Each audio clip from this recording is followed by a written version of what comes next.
সাম্প্রদায়িক সম্প্রীতি বিনষ্টের লক্ষ্যে সংখ্যালঘুদের বাড়ি ঘরে হামলায় জড়িতদের বিরুদ্ধে কঠোর ব্যবস্থা নেওয়া হবে বলে জানিয়েছেন ধর্ম উপদেষ্টা ডক্টর আ.ফ.ম. খালিদ হাসান। দুপুরে সচিবালয়ে নিজ মন্ত্রণালয়ের কর্মকর্তাদের সঙ্গে বৈঠক শেষে এসব কথা বলেন তিনি। এ বিষয়ে তথ্য সংগ্রহে একটি হটলাইন চালু করা হবে। এদিকে স্বরাষ্ট্র উপদেষ্টা বলেছেন, সংখ্যালঘুদের উৎসবে মন্দিরে নিবিড় নিরাপত্তা দেওয়া হবে।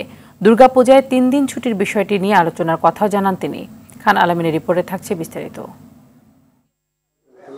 আজকে আমরা সচিবালয়ে নিজ মন্ত্রণালয়ের কর্মকর্তাদের সঙ্গে বৈঠক শেষে কথা বলেন ধর্ম উপদেষ্টা ডক্টর আ.ফ.ম. খালিদ হাসান।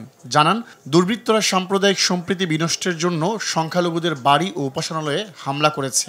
তাদের বিরুদ্ধে কঠোর ব্যবস্থা নেবে সরকার। যারা এই ন্যাক্কারজনক হামলা উপাসনালয়ে করে তারা মূলত দুর্বৃত্ত। তো আমরা চেষ্টা করব দুর্বৃত্তদের আইনের আওতায় এনে কঠোর শাস্তি নিশ্চিত করার জন্য। উপদেষ্টা জানান, জেলা প্রশাসকের মাধ্যমে সংখ্যালঘুদের বাড়ি মন্দিরে হামলার তথ্য সংগ্রহ করা হবে। ক্ষতিগ্রস্তদের ক্ষতিপূরণ দেওয়ার বিষয়ে আলোচনার কথা জানান তিনি। বলেন, সংখ্যালঘুদের কোনো স্থাপনায় হামলা হলে দ্রুত তথ্য পেতে হটলাইন চালুর উদ্যোগ নেওয়া হয়েছে। আমাদের মন্ত্রণালয় থেকে আমরা একটা হটলাইন আজকে আমরা ঘোষণা দেব। বাংলাদেশের কোথাও যদি কোনো উপাসনালয় অথবা কারো বাড়িঘর কারো সম্পত্তি আক্রান্ত হয়, তিনি যদি হটলাইনে যোগাযোগ করেন, আমরা স্বরাষ্ট্র মন্ত্রণালয়ের সাথে সমন্বয় করে তাৎক্ষণিক ব্যবস্থা নেওয়ার আমরা উদ্যোগ নেব। এদিকে সচিবালয়ে সনাতন ধর্মাবলম্বী নেতাদের সঙ্গে বৈঠক করেন স্বরাষ্ট্র উপদেষ্টা অবসরপ্রাপ্ত brigadier general M Sakhawat Hossain.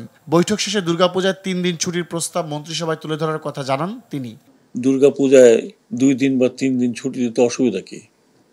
এই ছুটি তো খালি ওনাদের জন্য না। ছুটি পেলে আমরাও একটু ঘুরে ঘুরে আসলাম, কক্সবাজার না, এখানে না ওইখানে।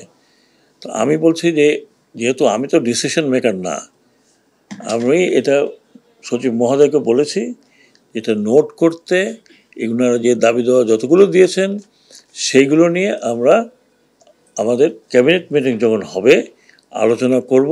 সংখ্যালঘুদের দিয়ে যেন আওয়ামী লীগ ফায়দা নিতে না পারে সেদিকেও সজাগ দৃষ্টি রাখার কথা বলেন তিনি।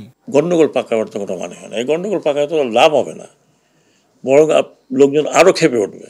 তো that's not how you do it. যারা শাহবাগে এই ধরনের বসে আন্দোলন করছেন ওদের বুঝাবেন যে it doesn't make any sense, অনর্থক। ইউ আর বিকামিং, আপনি একটা আরেকজনের খেলা খেলছেন, আপনি নিজের খেলা তো খেলছেন না। গুজব সম্পর্কে সবাইকে সতর্ক থাকার আহ্বান জানান স্বরাষ্ট্র উপদেষ্টা।